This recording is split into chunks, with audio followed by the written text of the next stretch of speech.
पूरा घर घुमा है, पूरा घर ही घुमा है। पलायन का मुद्दा सबसे बड़ा है और उसके साथ पूरा घर में ताला बंद है। जाके कितना सही बोल रहे हैं भाजपा के नेता, ये बता दीजिए। झूठ बोल रहे हैं, झूठ बोलते हैं, प्रधानमंत्री झूठ बोलते हैं। उसके साथ साथ उनके बाहर झोला है तैयार, झोला तैयार है। आप जैसे ईमानदार चैनल वाले जो कि जमीन पे आकर रियल हकीकत को आप लोग कवर कर रहे हैं, इसके लिए आप लोग धन्यवाद के पात्र हैं। पहले हमारा एक सवाल आपसे है कि आप लोग पहले हम लोग देखते थे चुनाव में हमेशा कि जिसकी भी सत्ता होती थी, सरकार होती थी, मीडिया हमेशा उनके खिलाफ का मतलब कि हमेशा विपक्ष के साथ होती थी, उनकी नाकामियों को उठाती थी, जनता के हित में काम करती थी। आज मीडिया इतना क्यों पलट गई? मुसलमानों को क्यों टारगेट? सारी मीडिया नहीं है, सारी मीडिया नहीं है। मैं आपकी बातों से सहमत हूं, लेकिन सारी मीडिया नहीं। आप तो नहीं है, जो भी मीडिया है कि वो नहीं है, वो आपको छोड़कर सारी मीडिया है। तो आखिर इतना क्यों घबराहट नहीं है?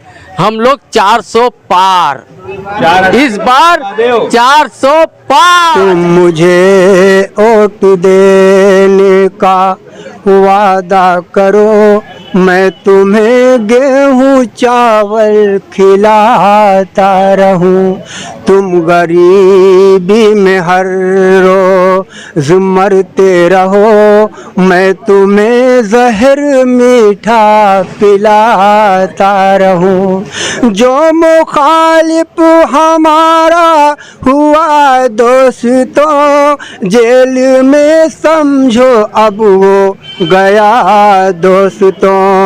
तुम मेरी चमचागिरी करो रात दिन, मैं तुम्हें घी का लड्डू खिलाता रहूं। यही है विकास। बिल्कुल। तो देखिए शायरी के अंदाज में भी कुछ लोग यहाँ पे देखिए झूठ की जो ट्रेन चल रही है 2014 से, उसके इंजन से लड़ रहे हैं।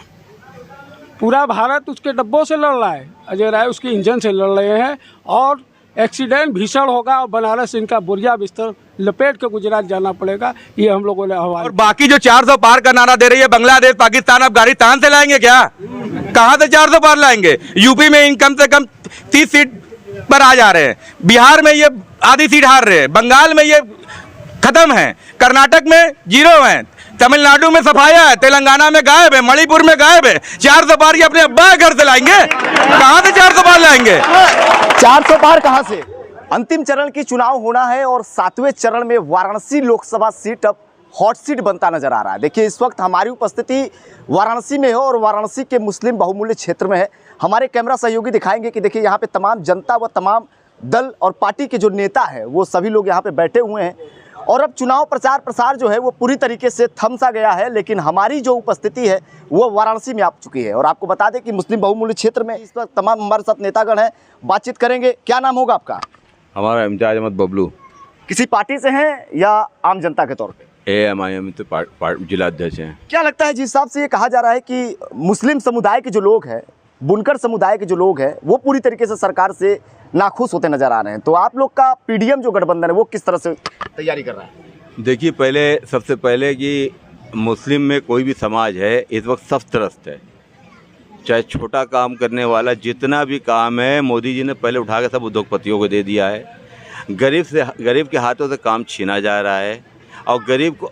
और देख लीजिए एक तरीके से स्कूटी आप लीजिए, 80,000 की स्कूटी आप लेते हैं, 40,000 रुपये उस पर टैक्स देते हैं। सब तो पैसा सरकार के पास जा रहा है, जनता के पास क्या बच रहा है? और छोटा उद्योग हमारे पास 10 दफ़ा GST में देना है, तो पूरे तरीके से ले दे के मर रहा है कारोबारी।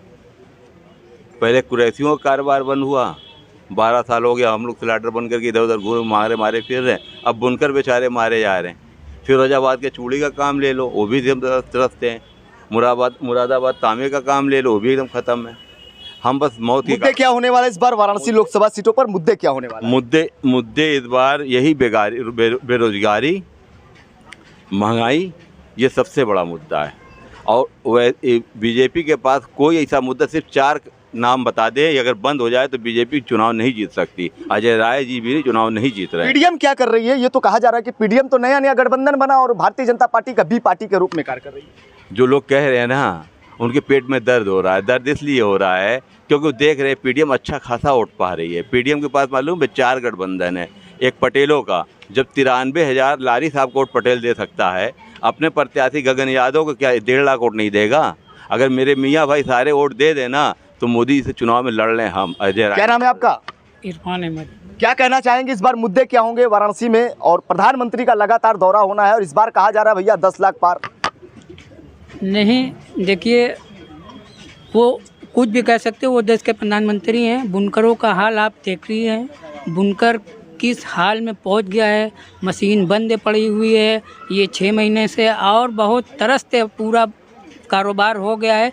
इस बार टक्कर अगर होगी किसी से तो वो अजय राय से डायरेक्ट टक्कर होगी, मोदी जी से। और भी प्रत्याशी हैं, तर्जमान लारी भी है, काफ़ी पुराना चेहरा है बनारस में, और आप बता रहे हैं कि अजय राय से टक्कर है। यूँ तो कहा जा रहा है कि भाई बसपा जो है वो सीधे तौर पे भारतीय जनता पार्टी की चुनौती। देखिए, अतार जमाल लारी की बात ऐसी है कि वो सन 84 में भी चुनाव लड़े थे तो उनकी लहर थी। वो फिर उसके बाद क्या हुआ कि वो हार गए, फिर उसके बाद सन 2004 में लड़े, वो भी हार गए, सन 2009 में भी हार गए। तो इस तरीके से वो कभी चुनाव जीते नहीं हैं, वो खाली भ्रम बना रहे हैं, मतलब वो लड़ाई में नहीं है। जी बिल्कुल, तो देखिए लड़ाई में नहीं है। क्या लगता है, आप तो लग रहा है समाजवादी पार्टी से हैं, क्या नाम है आपका? जावेद अंसारी। क्या कहेंगे अंसारी साहब, माहौल तो बड़ा टाइट है, कहा जा रहा है कि भैया हॉट सीट बन गया है बनारस। ऐसा कुछ नहीं है, ये एक सब ढकोसला है। मोदी जी अब 2014 में आए तो इन्होंने सब जवाब दिखाया, सबका साथ, सबका विकास, सबका विश्वास। लेकिन जब सबका साथ और सबका विश्वास और सबके विकास की बात आती है तो हम लोग बुनकर समाज से आते हैं, अल्पसंख्यक समाज से आते हैं। मंगलयान से बात करते करते ये मंगलसूत्र पर आ गए। उसके बाद किसी का क्या जा रहा है? मस्जिदें तो हमारी शहीद होती है, दरगाह हमारी तोड़ी जाती है, देशद्रोही हम होते हैं, आतंकवादी हम बनते हैं। उसके बाद भी आप कहते हैं सबका साथ सबका विकास। इसमें सबसे ज़्यादा त्रस्त अगर कोई समाज है तो वो बुनकर समाज है। आप बुनकर समाज त्रस्त की बातें कर रहे हैं। भारतीय जनता पार्टी कहती है कि बुनकर समाज को अगर किसी ने कुछ किया तो वो भारतीय जनता पार्टी है 2014 के बाद। बुनकर समाज के लिए अगर किसी ने किया तो वो हमारे माननीय नेताजी मुलायम सिंह यादव ने किया कि 65 रुपये की फ्लैट रेट की बिजली उन्होंने दिया था, जिसको आगे बीजेपी सरकार ने बढ़ा दिया। इस समय 1 किलोवाट पे 820 रुपया हो गया है। बुनकर के पास तो खाने को नहीं है, बच्चे के लिए दूध का पैसा नहीं है, बाप सोच रहा है बेटे को कैसे खिलाएंगे। स्थितियाँ इतनी हैं कि लोग बस अपने दिल का दर्द बता नहीं पा रहे। मोदी जी तो आते हैं, बड़ी बड़ी बातें करते हैं, कभी कहते हैं माँ गंगा ने बुलाया है, कभी कहते हैं हमको किसी ने बुलाया है, लेकिन काशी का जो असली लाल है वो अजय राय है। इस बार मोदी जी का हम लोग बोरिया बिस्तर बांध कर इनको गुजरात भेजने का वापस काम करेंगे। आपका क्या नाम होगा? इस बार पीडीएम भी है, बसपा भी है, और ये कहा जा रहा है कि भैया मुसलमानों का जो वोट जाने वाला है वो सीधी तौर पे भारतीय जनता पार्टी की तरफ जा रहा है, चाहे वो 3 तलाक की मुद्दे ही हो जाए, चाहे तमाम वो मुद्दे हैं जो जिसमें ये लगातार कहा जा रहा है कि भारतीय जनता पार्टी मुसलमान जो वोट है सब जा रहा है। देखिए, भारतीय जनता पार्टी एक प्रोपेगेंडा कर रही है कि मुसलमानों का वोट भारतीय जनता पार्टी को जा रहा है। ये एक कोरी बकवास उसी तरह है। इनके 3,500 न्यूज़ चैनल जिनके स्पोक पर्सन की तरह काम कर रहे हैं और इस चीज़ का नैरेटिव तैयार किया जा रहा है। और मुबारकबाद के मुस्तहक है आप जैसे ईमानदार चैनल वाले जो कि ज़मीन पे आकर रियल हकीकत को आप लोग कवर कर रहे हैं, इसके लिए आप लोग धन्यवाद के पात्र हैं। दूसरी चीज़, हम कहना चाहते हैं कि पूरे उत्तर प्रदेश में 80 की 80 सीट बीजेपी हार रही है। जमानत नहीं बचने वाली, आप 80 सीट की बात कर रहे हैं। भाजपा तो कह रही है भैया लड़ाई में कोई था ही नहीं, अजय राय तो मुश्किल से लड़ रहे हैं। अजय राय बनारस से जो लड़ रहे हैं, ये झूठ की जो ट्रेन चल रही है 2014 से, उसके इंजन से लड़ रहे हैं। पूरा भारत उसके डब्बों से लड़ रहा है, अजय राय उसके इंजन से लड़ रहे हैं। और एक्सीडेंट भीषण होगा और बनारस इनका बोरिया बिस्तर लपेट के गुजरात जाना पड़ेगा, ये हम लोगों ने आह्वान किया है। बिल्कुल, देखिए तो एक्सीडेंट भीषण होगा और ये कहा जा रहा है कि भैया गुजरात जाएंगे प्रधानमंत्री नरेंद्र मोदी। यहाँ तक और भी लोग हैं। और क्या नाम होगा आपका? जी, मेरा नाम है मोहम्मद स्वालियन। क्या कहना चाहेंगे, माहौल तो बड़ा टाइट है बनारस का, आप लोग का रुझान किस तरफ है? माहौल किसके पक्ष में आप टाइट समझ रहे हैं? आप चुनावी सियासत गर्म हो चुकी है पूरी तरीके से। मैं आपसे जानना चाहूँगा कि आखिरकार बनारस लोकसभा सीट पर मुद्दे क्या होंगे, किस तरफ आप लोग रुख करने वाले हैं? देखिए, मुद्दे तो बहुत हैं, बेरोज़गारी, महंगाई, और ख़ास तौर पे हमारे बनारस के लिए जो बुनकर समाज है, इसमें हिंदू मुसलमान की कोई कैद नहीं। जैसे किसान समाज है और एम्प्लॉयर हैं, तो इस तरीके से एक बुनकर समाज है, इसमें सारे लोग जुड़े हैं। और इसकी जो पहले परंपरागत स्थिति थी कि लोग ताने बाने में लगे हुए थे, एक दूसरे से जो है तो कोई ताना धागा बेचने का काम करता है, कोई कपड़ा बुनने का काम करता है, तो इसमें कपड़ा बुनने का काम जो है ये मुस्लिम समाज के लोग ज़्यादा, और हिंदू समाज के भी हैं, बाहर के भी हैं लोग। लेकिन अब जो है, जो मोदी सरकार ने डबल जीएसटी लगा दी है, एक तो धागे पे और दूसरे कपड़े प्रोडक्शन पे, इससे जो है तो हमारी मार्केट वैल्यू बहुत गिर गई है। तो क्या लगता है भैया, जिस तरह से बताया जा रहा है कि इस बार तो प्रचंड बहुमत से 10 लाख पार के नारे भी बताए जा रहे हैं, और ये कहा जा रहा है कि भाजपा के खिलाफ तो बनारस में लड़ाई नहीं है। भाजपा के खिलाफ बनारस में लड़ाई? अरे भाजपा वाले लड़ाई में है कहाँ? मोदी जी हाँप रहे हैं इस वक्त, हर दूसरे तीसरे दिन बनारस आ रहे हैं। इससे पहले 2 इलेक्शन लड़ा था मोदी जी ने, पर्चा दाखिल किया, चले गए, तो फिर आखिर में कोई 1-2 रैली कर ली, सभा कर ली, काम हो गया उनका। लेकिन आप लोग खुद देख रहे होंगे, हर दूसरे तीसरे दिन आ रहे हैं बनारस में, हाँप रहे हैं इस वक्त। उनके मंत्री, उनके MP MLA यहाँ पे टहल रहे हैं। हमारे कांग्रेस पार्टी के, इंडिया गठबंधन के जो है तो जो भी स्टार प्रचारक आ रहे हैं, उनको जो है तो एक शहर से दूसरे शहर जाने के लिए जो है तो प्रशासनिक व्यवस्था नहीं दी जा रही है, वो रह जा रहे हैं यहीं पे।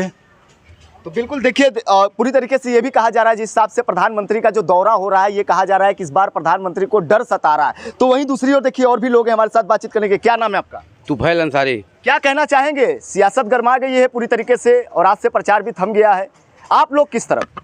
अच्छा, पहले हमारा एक सवाल आपसे है कि आप लोग, पहले हम लोग देखते थे चुनाव में हमेशा कि जिसकी भी सत्ता होती थी, सरकार होती थी, मीडिया हमेशा उनके खिलाफ का मतलब कि हमेशा विपक्ष के साथ होती थी, उनकी नाकामियों को उठाती थी, जनता के हित में काम करती थी। आज मीडिया इतना क्यों पलट गई? मुसलमानों को क्यों टारगेट? सारी मीडिया नहीं है, सारी मीडिया नहीं है, मैं आपकी बातों से सहमत हूं, लेकिन सारी मीडिया आप तो नहीं है, जो भी मीडिया है कि वो नहीं है, वो आपको छोड़कर सारी मीडिया है। तो आखिर इतना क्यों लाज लज्जा? क्या होंगे आपके मुद्दे, क्या होंगे इस बार वाराणसी? मुद्दा ये है कि बनारस कहीं मोहताज नहीं है पूरे हिंदुस्तान या देश के अंदर। आज जब प्रधानमंत्री जी इतनी शक्तिशाली देश के नेता जब यहाँ से वाराणसी से सांसद हुए, तो यहाँ का पूरा बेड़ा गर्क कैसे हो गया? प्रधानमंत्री जी से यहाँ के बुनकरों की ये एक पूछ रहे यहाँ के बुनकर, और प्रधानमंत्री जी कहते हैं कि माँ गंगा ने बुलाया, मैं काशी का लाल हूँ। तो आप बताइए कि यहाँ पे गुजरात एक है जहाँ के आप रहने वाले हैं, बनारस में आके पूरा बेड़ा गर्क कर दिया। बनारस का कपड़ा, बनारस की साड़ी पूरे देश और दुनिया में जानी पहचानी जाती थी बेगर ब्रांड की। अभी प्रधानमंत्री जी पिछले महीनों जब कश्मीर गए थे, तो कश्मीर से देश के लोगों से आह्वान किया था कि भाई यहाँ आप आइए, यहाँ पे पैसा खर्च करिए, यहाँ का सामान खरीदिए, यहाँ की उन्नति हो, यहाँ की तरक्की हो। और जहाँ के सांसद वो हैं, उनको यहाँ इस बात की, उनको प्रधानमंत्री जी को कोई फिक्र नहीं है कि हम अपने जहाँ के सांसद हैं वहाँ के लोगों का कैसे खुशहाल हो, जीवन व्यापक हो। यहाँ के लोग कितने गुजरात चले गए, कर्नाटक चले गए, लेकिन प्रधानमंत्री जी के क्या कान में आज तक नहीं है? क्या बुनकर सिर पे मुसलमान है? ये जान सुन कर टारगेट किया जाता है ताकि गुजरात लाभी हर जगह हावी हो, और बनारस का बुनकर, क्या यहाँ की जो GST लगाने वाले लोग, सरकार जो है, सरकार को नहीं पता है कि यहाँ की बुनकारी जो है कम पढ़े लिखे लोग हैं। बनारस के बुनकर किस तरफ? बनारस के बुनकर बेरोजगारी के खिलाफ इस बार चुनाव लड़ रहे हैं, ना कि मुसलमान किसी का दुश्मन नहीं है, ना किसी सरकार का है। आपको क्या लगता है? नहीं, बुनकर से आप काफी बुनकर समाज की बातें कर रहे हैं, आपको क्या लगता है ऐसी कौन सी सरकार आएगी जो बुनकरों के हित में कार्य करेगी? भैया 10 साल की जो सरकार थी उसने बुनकर के हित में तो कुछ नहीं किया। हम चाहते हैं कि इस बार जो तो बनारस के तमाम लोग, पूरा का पूरा बनारस चाहता है कि इस बार सरकार चेंज हो। सिर्फ बुनकर का मसला नहीं है। आप जो सवाल पूछ रहे हैं बुनकरों पे, तो भाई मुस्लिम बहुल क्षेत्र में इसलिए आप बुनकर का नाम ले रहे हैं। पूरे शहर और देश की बात करिए, तमाम लोग परेशान हैं बेरोजगारी से, महंगाई से, भ्रष्टाचार से। 2 करोड़ नौकरी वाले लोग, पेपर लीक वाले लोग, तमाम लोग परेशान हैं। इन सब आपके पास आएंगे, आपको देखिए हमारे साथ ये भाजपा के भी नेता यहाँ पे जुड़ गए हैं। भाई साहब, क्या नाम है आपका? साहिल मुमताज है मेरा। तमाम आरोप लग रहे हैं भैया बुनकरों के लिए तो आप लोग कुछ किए नहीं, और काशी की जो जनता है वो पूरी तरीके से नाराज नजर आ रही है। क्या मुद्दे होंगे आपके, और मुस्लिम बहुमूल्य क्षेत्र में क्या मुद्दे होंगे? कैसे जीतेंगे इस बार, तीसरी बार? इस बार हम लोग 400 पार आ रहे हैं, और पूरा यूपी, बनारस देख लीजिए कितना विकास हुआ है। कहाँ ऐसा लग रहा है कि विकास नहीं हुआ है? पहले नाली में समझिए कीचड़ बहता रहा, आज कहीं बहता हुआ नजर आ रहा है। बुनकरों के लिए भारतीय जनता पार्टी ने क्या किया? क्योंकि यहाँ पे जितने लोग हैं सभी लोगों का ये कहना है कि भैया बुनकर तो एकदम नाराज है और इस बार बदलाव चाहिए। कैसे आएगी आपकी सरकार? अगर बुनकर परेशान होते तो लगता कि परेशान है, लगता है कहीं आवाज़ बुनकरों की उठ रही है, कहीं नहीं उठ रही है। क्या लगता है बुनकर परेशान है कि नहीं? शहर बनारस का बुनकर तो बहुत ज़्यादा परेशान है, और इस बार बुनकर देखिए ये क्या क्यों नेताजी बुनकर परेशान है? मत करिए। अब हमारे बीजेपी के वक्ता साहब का कहना है कि बहुत सारा विकास हुआ, तो इनके कहने के हिसाब से 2014 के पहले हम लोग नंगे घूमते थे, पेड़ों के पत्ते लगा के घूमते थे, सड़क इन्हीं के दौर में आई। इसके पहले तो सरकारें थी नहीं, इसके पहले तो पोलियो का टीका लगा नहीं, इसके पहले तो कालरा का टीका लगा नहीं। इन्होंने तो आके कोरोना वैक्सीन के नाम पर हम लोग को ऐसा डोज दे दिया है कि कब धड़कन फेल हो जाए, कब हार्ट फेल हो जाए। 14 के पहले विकास नहीं हुआ था, 14 के पहले क्या था देश में? आप देखते होंगे 14 से पहले हर जगह धरना प्रदर्शन, अब कहीं नजर आ रहा है? बुनकर कहाँ से परेशान है? ये पार्टियों का है कि पार्टी से सपा से पार्टी वाले है वो बयान कर रहे हैं। कहीं आप देख रहे धरना है, कहीं बत्ती के लिए सिर्फ हमारे ओर से नहीं आ रहे हैं, बुनकर के भी ओर से आ रहे हैं। तब न मोदी 3 बार से आ रहे हैं, ऐसे तो लगता है अपने से। इनका कहना है कि बुनकर धरना प्रदर्शन नहीं कर रहा है, बुनकर बहुत खुशहाल है। मैं खुद बुनकर परिवार से आता हूँ, बुनकर का बेटा हूँ। मेरे यहाँ 40 मशीन चलती थी, इस समय 2 मशीन चलने के लिए भी दिक्कत है। हमारे घर के जितने कारगर थे सब सूरत और बेंगलोर के लिए पलायन कर गए। पूरे मोहल्ले में अगर 50 आदमी का परिवार है तो 15 आदमी चले गए हैं, पूरा एरिया खाली हो गया है। ऐसा लगता है कि हम लोग दूसरे शहर में आ गए क्या? विकास बुनकर परेशान नहीं है भाजपा के? भाई भैया तो बोल रहा है। देखिए भाई, ये हमारे बादशाह फ़कीर जो हैं, जो अपना नाम कहा कि मैं फ़कीर भी हूँ, बादशाह कहते हैं मोदी जी को, हिंदी में प्रधानमंत्री कहते हैं, अंग्रेज़ी में प्राइम मिनिस्टर कहते हैं, उर्दू में बादशाह कहते हैं। तो मोदी जी ने एक खिताब किया था कि मैं फ़कीर हूँ, तो मैं उनको बादशाह फ़कीर कहता हूँ। बादशाह थे, अब वो फ़कीर होने वाले हैं। मैं कुछ अपने शेर के ज़रिए उनका कुछ काम देखता हूँ, सुनाता हूँ। तुम मुझे वोट देने का वादा करो, मैं तुम्हें गेहूँ चावल खिलाता रहूं। तुम गरीबी में हर रोज मरते रहो, मैं तुम्हें जहर मीठा पिलाता रहूं। जो मुखालिफ हमारा हुआ दोस्तों, जेल में समझो अब वो गया दोस्तों। तुम मेरी चमचागिरी करो रात दिन, मैं तुम्हें घी का लड्डू खिलाता रहूं। यही है विकास। बिल्कुल। तो देखिए शायरी के अंदाज में भी कुछ लोग यहाँ पे देखिए शायर करते नजर। जी क्या नाम होगा आपका?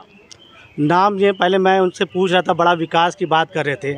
यदि इतना ही विकास हुआ था तो 1 लाख करीब लोग बुनकर बनारस से पलायन कर गए, और वो भी प्रधानमंत्री के संसदीय क्षेत्र के लिए। ये भारत का बड़ा दुर्भाग्य है। आपके माध्यम से मैं बताना चाहता हूँ, करीब 1 लाख लोग पलायन करके बनारस से बुनकर गए हैं। यदि इनकी नीति बड़ी अच्छी होती तो क्यों यहाँ से लोग पलायन करते? आप कहाँ के रहने वाले हैं?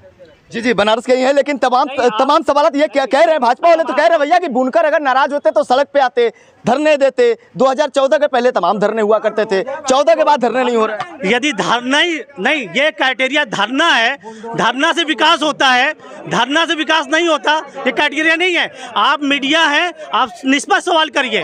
यदि 1 लाख लोग, भाजपा वालों को कहना, भाई मेरा नहीं कहना, भाजपा का कहना, 1 लाख लोग यदि पलायन किए तो प्रधानमंत्री के संसदीय क्षेत्र में 1 लोग पलायन किए तो कोई वजह होगी, कोई तो वजह होगी जब 1 लाख लोग पलायन किए। यदि इन लोगों ने इतना ही काम किया है तो आप गूगल पर सर्च करिए, इंडिया इनकम पर कैपिटा में, इनकम पर कैपिटा में कहाँ है? मीडिया में आप कहाँ हैं? मीडिया में आप सब एक पूरे दुनिया में 163 नंबर पे आप हैं। आप यदि नंबर 1 पे होते, निष्पक्ष होते, तो आप 163 पे नहीं होते, 1 पे होते। ये कि आप पूरे बनारस में आप सर्वे किए होंगे, कहीं लगता है कि आपको विकास नहीं हुआ? बाबा जी ने वो विकास किया है जो आज से 70 साल में नहीं हुआ था। क्या विकास से रोजगार मिट जाएगा? क्या सिर्फ और सिर्फ सड़कों के विकास से सारी चीजें हो जाएंगी? ये मेरे बड़े भाई, अगर रोजगार नहीं मिलता तो आज बनारस इतना तरक्की क्यों करता? मैं बोला ना, बनारस आप घूम जाइए पूरा, अगर विकास ना हुआ तो हमें बताइए कि हाँ विकास नहीं हुआ। आज बनारस में दुनिया के हर कोने से लोग आ रहे, कहीं क्यों आ रहे? विकास है तब ना आ रहे। हम जनता से जानेंगे, यहाँ पे तमाम जनता भी है। चाचा क्या नाम है आपका? फारूक आजम। क्या कहना चाहेंगे? तमाम नेतागण बैठे हैं, कह रहे हैं भैया इस बार तो पलटवार होगा। जी हाँ, जी हाँ। क्या लग रहा है भाई आपके नजर में? अब की बार झोला है तैयार, झोला तैयार है एकदम। क्यों, तुम लोग क्या कहना चाहोगे भाई? यंगस्टर भी हैं हमारे साथ, क्या कहना चाहेंगे? सिर्फ सर्वनाश हुआ है, देश का भंटाधार हुआ है। मोदी सरकार में कोई विकास नहीं हुआ है। रोडों का विकास हुआ है तो रोड पे आदमी रहेंगे। 5 किलो आटा देते हैं, चावल देते हैं, तो 1100 रुपये का सिलेंडर 1150 रुपये का। इस समय इलेक्शन का माहौल है तो उसको घटा के 800 रुपये कर दिया गया है। तो उससे देश की हालात बदलेगी क्या? महंगाई चरम पे है, बुनकर पलायन कर रहे हैं। हर एक डिपार्ट में जो है जीएसटी लागू है। अनाज पे कभी जो है जीएसटी नहीं थी आज़ादी के बाद, अनाज पे भी जीएसटी लगा दी। इस तरह का विकास हो रहा है मोदी जी का। जीएसटी से काफी परेशान है लोग। आपसे भी जानना चाहेंगे, समाजवादी पार्टी से आप। जीएसटी, बुनकर, तमाम समस्याएं बताई जा रही हैं। वहीं भाजपा के भाई नेता कह रहे हैं कि कोई समस्या नहीं है, आप सड़कों पे जाइए, तमाम जो है कि योजनाएं चल रही हैं। भाजपा के हमारे प्रवक्ता का कहना है कि कोई बुनकर सड़क पे नहीं आ रहा है। इसके पहले 2022 में हम लोगों ने बुनकर के जो फ्लैट रेट बढ़ा हुआ था, तो बुनकर कॉलोनी में हम लोगों ने एक बहुत बड़ा आयोजन किया था। इनके सरकार जो है बुनकरों को धूल धूल के मुकदमा कराने का काम करती है। निष्पक्षता तो इनके अंदर है नहीं। ये लोग केवल बुनकरों के नाम पर बड़ी बड़ी बातें करेंगे, बड़े बड़े वादे करेंगे, उसके बाद निकल जाएंगे। जो हमारे छोटे तबके के जो लघु उद्योग के बुनकर है, जो कहीं से काम लायक करते थे, आज उनके घरों में फाका कसी की नौबत है। उनके घरों में 2 टाइम का खाना बनाने के लिए दिक्कत हो रही है। उनका परिवार ये सोच रहा है कि रात में खाना बन गया, सुबह बनेगा कि नहीं बनेगा। और ये विकास की बात कर रहे हैं, चंद्रयान पे चले जा रहे हैं। अरे पहले पेट पूजा तब कहता है ना कि काम दूजा। पेट में किसी के खाना नहीं है और ये विकास की बात कर रहे हैं, रोडें बनवा रहे हैं। देश का कर्ज कहाँ से कहाँ चला गया। बनारस को तो क्योटो बनाने की तैयारी में लगे हैं। लोग कह रहे हैं भैया क्योटो बन गया है और आप लोग कह रहे हैं बड़ा इन्होंने क्योटो बना दिया कि बनारस के बुनकर अपने क्योटे में रहने ही नहीं चाह रहे, चले जा रहे सूरत बेंगलोर। जब पेट में खाना ही नहीं है, बच्चे भूखे मर रहे हैं, हालात कर्जा लेने की आ गई, बुनकर का बिजली का बिल नहीं जमा हो पा रहा है, वो यहाँ रह के क्या करेगा? मोदी बनारस को इतना क्योटो बना दिया कि बुनकर बाहर चले जा रहे हैं। ये बुनकर नहीं है, ये राहुल गांधी और अखिलेश, ये पार्टियों का रोना है, बुनकर का रोना नहीं है। हाँ, और कुछ नहीं है। मतलब आपके नज़र में, भारतीय जनता पार्टी की नज़र में बुनकर काफी बुनकरों का फायदा उठा रहे हैं और कुछ नहीं है। तो बुनकर बाहर क्यों जा रहे हैं? मैं यही तो जानना चाह रहा हूँ। प्रधानमंत्री हैं देश के, काशी के सांसद के रहते हुए कहा जाता है कि बड़ी शक्तिशाली वाले नेता हैं नरेंद्र मोदी, लेकिन उन्हीं के संसदीय क्षेत्र से बुनकर बाहर निकल के चले जा रहे हैं। आप एक भी प्रूफ दीजिए कि कोई गया है। मैं दे देता हूँ, बताए। मेरे अगल बगल में पूरा घर घुमा है, पूरा घर ही घुमा है। पलायन का मुद्दा सबसे बड़ा है और उसके साथ पूरा घर में ताला बने जाके।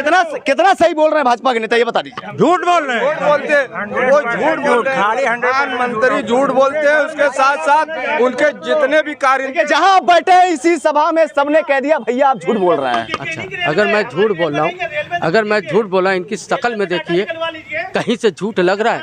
इनको मैं भूखा मरीज चल रहा है, इनको लग रहा है चेहरे से मैं भूखा हूँ। जी बताए। कितने आत्महत्या कर रहे हैं बुनकर, हो गए पेपर में नहीं। ये तो कह रहे हैं कि भैया किसी के चेहरे पे लग रहा है कोई ना कुछ। एक लड़का बुनकर था, नक्की गाड़ी में लगा के मर गया। पेपर उठा के देखिए ना, क्या है ना, ये अखिलेश पेपर उठा और राहुल। बताइए। अगर ये अच्छे होते, विकास किए होते, तो गली गली में प्रचार मोदी जी को जाना क्यों पड़ता? इस बार हालत क्यों इतनी पस्ते बनी?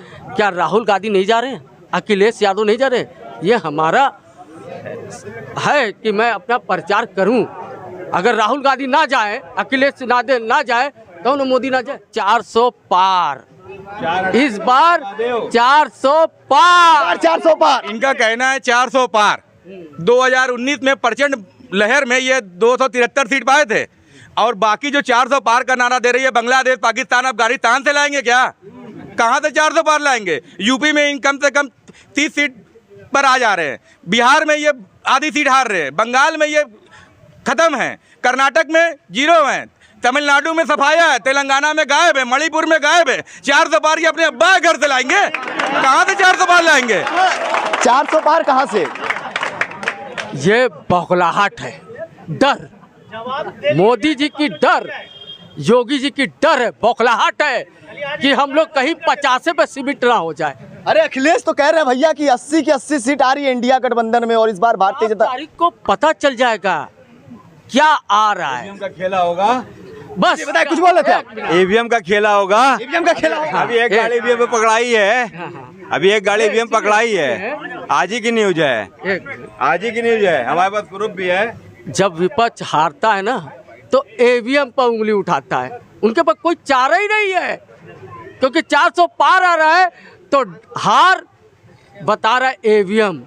कोई ईवीएम नहीं है, लेकिन एक होता है ना कि हारने की आशंका। मोदी जी जो विकास किए उस पर वोट मिल रहा है। 400 पार ईवीएम, इन लोग विपक्ष वाले उंगली उठा रहे हैं क्योंकि हार अपनी बता रहे हैं कि हम लोग हारे हैं। बिल्कुल, तो देखिए 10 लाख पार के नारे भी हैं और वही नेता कह रहे हैं भाजपा के कि भैया 400 पार। आप मीडिया से है ना जी। 2021 में बंगाल में इन्होंने नारा दिया 200 पार, आई कितनी? आप बता दीजिए आई कितनी? देखिए मीडिया परसेप्शन करता है क्रिएट। इन्होंने 2019 में हरियाणा में बोला 75 पार, आई कितनी? 2019 में इन्होंने झारखंड में बोला 70 पार, आई कितनी? पिछले 2022 के चुनाव में कर्नाटक में बोला 125 पार। तो ये झूठे लोग हैं। यदि ये सच्चे लोग होते तो विकास पे वोट मांगते। अपने जो काम इन्होंने किया है ये काम गिनाते हैं। आज ये बेफजूल की बातें करते हैं, जिद की बात करते हैं और बेवजह के मुद्दे करते हैं। यदि इन्होंने काम किया तो विकास की बात करते हैं, महंगाई पे बात करते हैं, रोजगार की बात करते हैं। ये रोजगार की बात नहीं करते। मीडिया तो कभी मीडिया सवाल भी नहीं करती। 4 चमचे बैठ जाते हैं। आपने आम कैसे काटा, जूस के खाया। ये तमाम टीका टिप्पणी वो अलग विषय। आप मीडिया पर सवाल कर रहे हैं। नहीं, आप सभी मीडिया को आप नहीं बोल सकते। नहीं, मुद्दे की बात हो रही है। मुद्दे की सबकी बातें हो रही है। आप ये बताइए, भाजपा सरकार कह रही 400 पार, आप लोग बदलाव चाहते हैं तो नहीं, आप लोग बदलाव चाहते हैं तो आखिर बनारस में चेहरा कौन है, आप बता दीजिए। बिल्कुल, आप बनारस में कौन चेहरा? 1 तारीख प्रधानमंत्री का चेहरा। नरेंद्र मोदी के खिलाफ बताइए। नरेंद्र मोदी के खिलाफ जो लड़ा वही चेहरा होगा। उनका चेहरा है भैया। आतार जमान लारी, अजय राय है, तमाम नेतागण में जो बनारस का लाल है, जो पिछले 20 सालों से बनारस में रहकर काम कर रहा है, अजय राय को लोग जनता वोट दे रही है, उनको पसंद कर रही है। तभी जी मोदी जी के लोग बौखलाहट में होकर अनाप शनाप बोल रहे हैं और गलियों में पैसा बांटा जा रहा है, साड़ियाँ बांटी जा रही है, मिठाई बांटी जा रही है, तमाम तरह के प्रलोभन दिए जा रहे हैं। यदि इन्होंने सब ज़्यादा विकास किया होता, 10 लाख का नारा दे रहे हैं, तो ये तो अनाप शनाप काम नहीं करते। अपने कामों के बल पर मोदी जी कहते हैं हमने ये बना दी।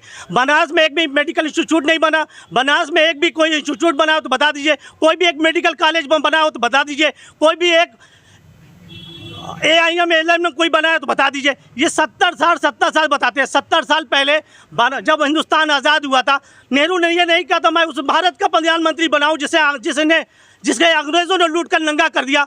नेहरू जी ने LIM बनाया, MM बनाया, तो IM किसने बनाया? सब कुछ बनाया। पोर्ट बनाया, इन्होंने जो पोर्ट बनाया तो उसको बेचने का किसने काम किया? मोदी जी ने किया। जो रेल बनाई थी उस रेल बेचने का काम किया। जो एयरपोर्ट बनाया तो उसको बेचने का काम किया था। जो पोर्ट बनाया तो पोर्ट बेचने का काम किया। इन लोगों ने सिर्फ कांग्रेस जो पार्टियों ने जो बनाया था उसको सिर्फ बेचने का काम करे। और ये आम जनता के वर्ग, आम जनता के हितैषी नहीं, ये सिर्फ मोदी और अंबानी और अडानी के हितैषी है। उन्हीं के पक्ष में पॉलिसीज बनती है, उन्हीं के लिए सब कुछ काम किया जाता है हिंदुस्तान में। बिल्कुल, तो देखिए एक अंतिम सवाल लेंगे समाजवादी पार्टी के नेता से। आप लोग कह रहे हैं कि भैया इस बार प्रधानमंत्री के दौरे हो रहे हैं, तमाम भारतीय जनता पार्टी के नेता आ रहे हैं, घबराहटें सता रही हैं, लेकिन वहीं तमाम सवालात ये खड़े किए जा रहे थे कि 2014 के पहले कोई प्रधानमंत्री अपने संसदीय क्षेत्र में आया? इसके पहले भी तो मैंने आपसे बताया, क्या 2014 के पहले हम लोग नंगे घूमते थे? इसके पहले भी तो सरकारें आई, रोडें बनाई, इसरो बनाया, मेडिकल इंस्टीट्यूट बनाए और आम जनजीवन के लिए जीने के लिए कभी चौरा जैसे न जाने कितने हॉस्पिटल बने। बीजेपी की सरकार में जो थे वो भी बंद हो गए। जो बुनकरों के लिए जो बुनकर आयोग बना था, इन लोगों ने धीरे धीरे करके सबको ख़त्म कर दिया। और ये बीजेपी के प्रवक्ता हमारे कह रहे हैं कि विकास 400 पार। इनका विकास क्या है कि दिन भर में हमारे माननीय प्रधानमंत्री मोदी जी 50-50 हज़ार का 4 बार कपड़ा बदलेंगे, वो विकास है। 18,000 करोड़ के जहाज से चलेंगे, वो विकास है। भले गरीब जनता भूखी मर जाए, इनके लिए विकास का पैमाना यही है। बुनकरों के लिए इनके मुँह से एक शब्द नहीं निकलेगा कि बनारस के संसदीय क्षेत्र से हमारे देश का प्रधानमंत्री नेतृत्व करते हैं। उसके बावजूद हमारे देश के बनारस का बुनकर भूखा रहने के लिए मजबूर है। हमारे बुनकर समाज का, बनारस का बुनकर पलायन करने का मजबूर है। लेकिन इनके जवान से एक शब्द नहीं निकलेगा कि बुनकर क्यों पलायन कर रहा है। वो बुनकर का चेहरा देख रहे हैं कि इनके चेहरे पर खुशी है। जब इनका चेहरा उतर जाएगा, जब तक भूखा आदमी भूख से मर ना जाए, तब तक ये लोग मानने को तैयार नहीं। लोग तब भी नहीं मान रहे थे। कोरोना में कितने सारे साथी जो जलाने के लिए पैसे नहीं थे, दफनाने के लिए पैसे नहीं थे, उस पर ये लोग बात नहीं करेंगे। ये लोग बात करेंगे। से प्रॉब्लम क्या है आप लोग को? ये बताया जा रहा है कि भैया 2014 के पहले कोई प्रधानमंत्री अपने संसदीय क्षेत्र में नहीं आया करता था। प्रधानमंत्री अगर अपने संसदीय क्षेत्र में आ रहे हैं, काशी के लोगों के बीच रह रहे हैं, तो आखिरकार विपक्ष को परेशानी क्या हो रहा है? विपक्ष को घबराहटें तो नहीं सता रही कि इस बार भाई तीसरी बार प्रचंड बहुमत की सोच रहे कि पिछली बार मोदी जी जितने अंतर से जीते थे कहीं उसमें हम लोग उससे डबल अंतर से ना जीत जाए। ये लोग बीजेपी के लोगों को घबराहट है क्योंकि इस बार जनता हमारे साथ है। ये चुनाव जनता लड़ रही है। ये चुनाव हमारे माननीय अजय राय जी के साथ साथ पूरे बनारस की जनता लड़ रही है और पूरी जनता ने मन बना लिया है कि इस बार गुजरातियों को, ठगों को वापस हम लोग जहाँ से आए थे वहाँ भेज देंगे। जी बिल्कुल। तो देखिए यहाँ पे जो तमाम जो लोग हैं वो कहीं ना कहीं बुनकर समाज के जो लोग हैं वो साफ तौर पे नाराजगी जताते नजर आ रहे हैं और सवाल ये खड़े किए जा रहे हैं कि आखिरकार 10 साल में भाजपा सरकार ने बुनकरों के लिए क्या किया। वाराणसी से Deepak Chaubey, bureau report, R Voice news.